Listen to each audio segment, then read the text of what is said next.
Hello everybody, this is Zach with Top Deck Nation coming at you today with another deck profile video. Definitely have a special treat for you guys. Today we're going to be looking at a deck that's kind of similar to the deck that I posted last week, which was Trevenant XY, but this is a different way to play it. This is a different take on the deck. So again, this is going to be in the XY on standard format. If you've been keeping up with regionals this weekend, then you would know that Trevenant balloon deck, very similar to this one. Won in the expanded format at the Florida Regionals. I believe Aaron Tarbell was the one who piloted that to a first place finish. So, this deck is kind of taking a similar approach, but again, the formats are somewhat different. In expanded, we've got Xerosic to search out supporters. There's a lot more support when it comes to, drawing cards and, better supporters like N and Chorus and things like that. So, the standard list for this is going to be quite a bit different from the expanded list. But yeah, we are going to be looking at a deck that I like to call Trevenant Balloons. So basically, it's very similar to what we've been talking about, but this time we've got Wobbuffet as a secondary attacker. We've got burst balloons to kind of add some damage. So let's go ahead and jump into this deck to see what it's about here.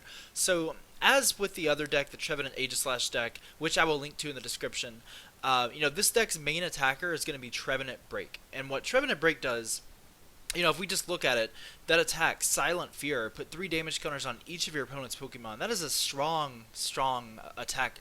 I mean, the ability to put 30 on everything, and if we have Dimension Valley, which subtracts an energy cost, we're basically hitting for 1 psychic energy a turn and putting 30 everywhere. I mean, that's really, really powerful. So if we just kind of build like a Trevenant army up, getting 3 or 4 of these guys out here and constantly putting 30 on the board, you can see how that would be pretty effective against your opponent, especially if they have some low HP attackers like Joltik and Pumpkaboo, or even like Bronzer or Zoroa on the bench. So, lots of low HP Pokemon are definitely in danger against Trevenant Break.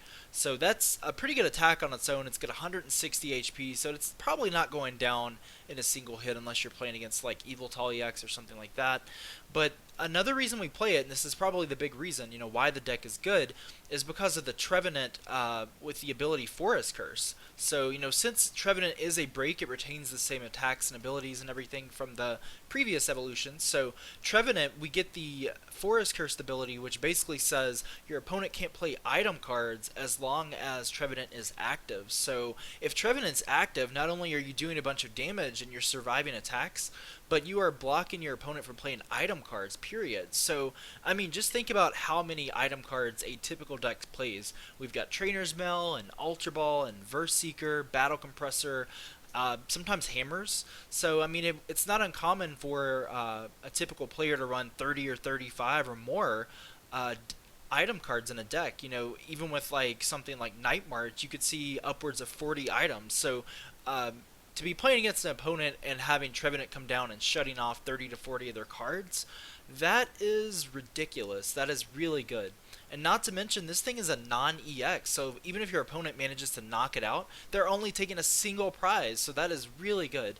And then, of course, we also can use Tree Slam, which does 60 and then 20 to 2 of your opponent's Pokemon. So that's not the greatest attack because it does require another energy, and if Dimension Valley isn't out, it's going to take 3 energy. So we try not to use this, but as we kind of saw in Florida Regionals, where people would kind of just put a couple Shaymin on the board and basically bounce back and forth between them in this weird kind of infinite loop, that is a way to kind of beat this deck. So, we have a couple ways to deal with that. First of all, we're going to be using Tree Slam to do 60 on the Shaymin. So basically in 2 hits it would get knocked out. But second of all, to kind of get around that loop, what we're going to do is actually use Judge here. So Judge, it says each player shuffles his or her hand and draws 4 cards. So pretty good effect. It's a nice disruption card. But think about it. If our opponent only has one Shaymin in play and they've got a Shaymin in their hand, by playing Judge, and since they play a hand of or a deck of 30 to 40 items, chances are they're probably not going to draw into that other Shaymin. I mean, unless they're playing like quad Shaymin or something like that, it's probably not going to happen. Most decks play two or so. I've seen three in some speedier decks, but let's just say the average is two here. So that combination of using Tree Slam and Judge, even if it takes using a couple Judge, eventually they're going to kind of run out of steam and not going to be able to spam with that Shaymin loop. So that is why we kind of have Judge there as well. So let's go ahead and look at the other things here. I just thought I would point that out since it did happen at regionals quite a bit. We do have Wobbuffet. I love Wobbuffet in here because it's got Bide Barricade, which shuts off all abilities for both players.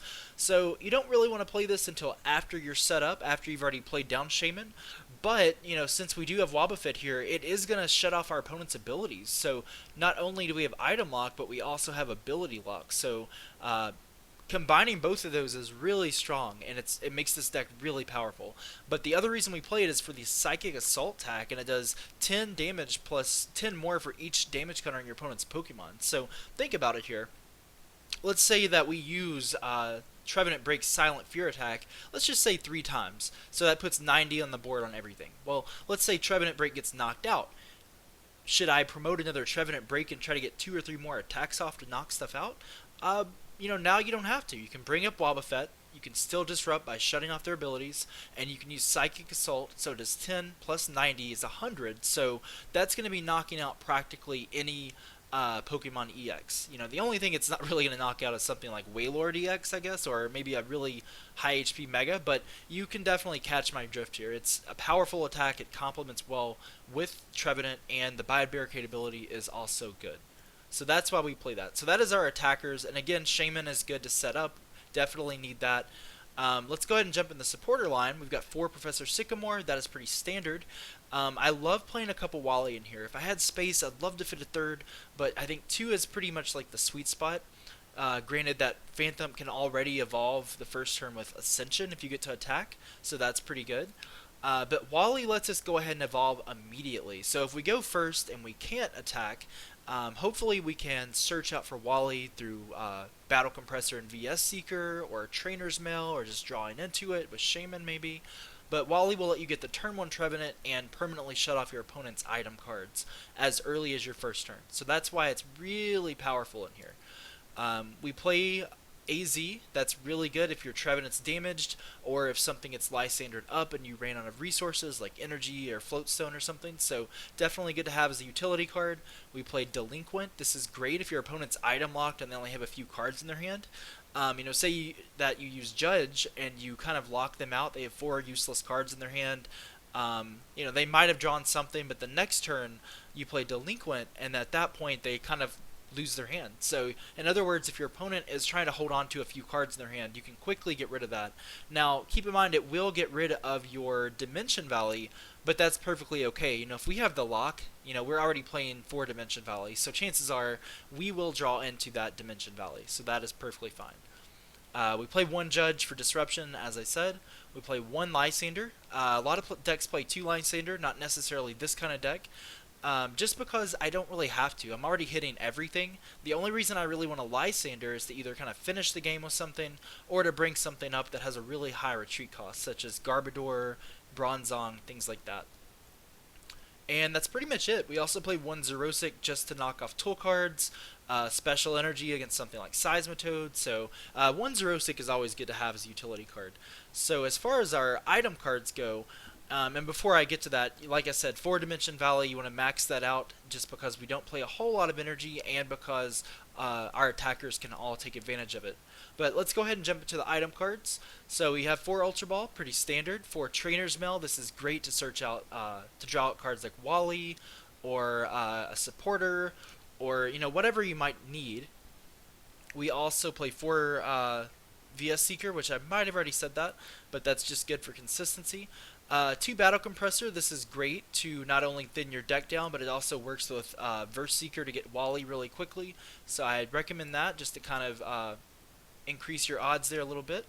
We do play 1 Max Potion. I wish this deck could play more. And originally when it came out, I was like, oh my gosh, I can completely play 3 or 4 Max Potion and AZ and just kind of spam these Trevenants until I win. But it's not really good. It's a great theory, but your opponent can definitely kind of respond to that. But I like the one Max Potion. I think it's good. You can draw it with Trainers Mail. You can definitely turn a situation around. So I do like that. And then we play one Startling Megaphone just because a lot of people play tool cards.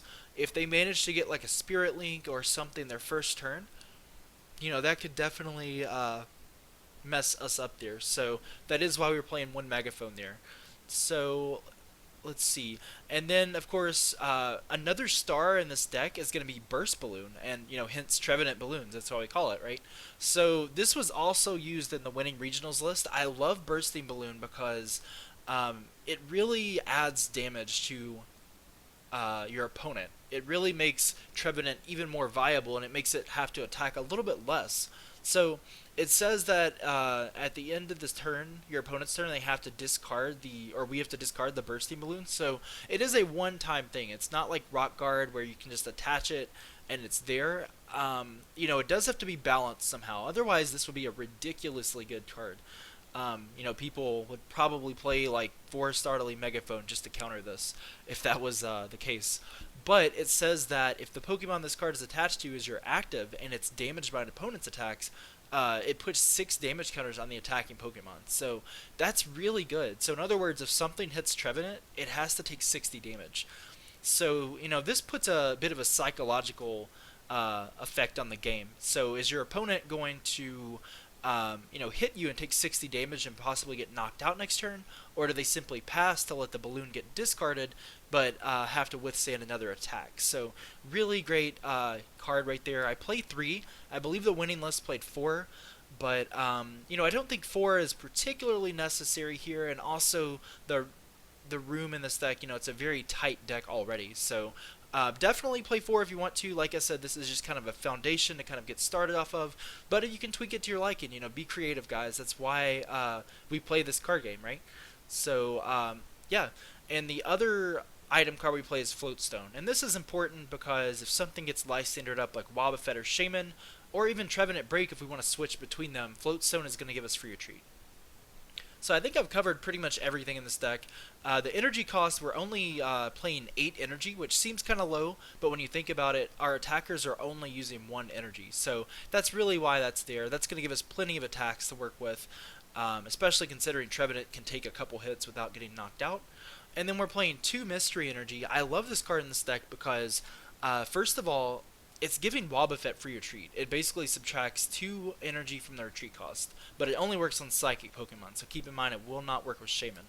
But it works with Wobbuffet. Wobbuffet has 2 retreat, as you can see, therefore Wobbuffet has 0 retreat, which is really good.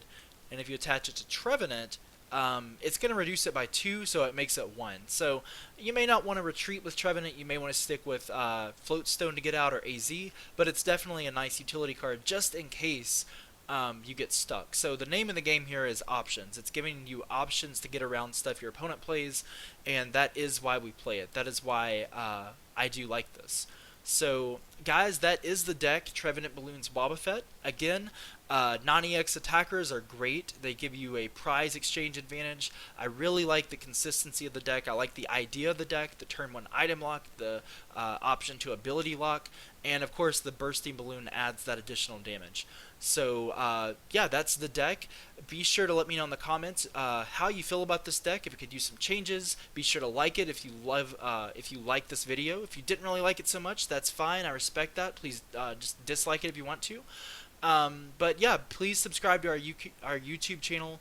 Thanks so much for the support. And yeah, that's pretty much it. Like us on Facebook. And guys, I will catch you guys in the next one.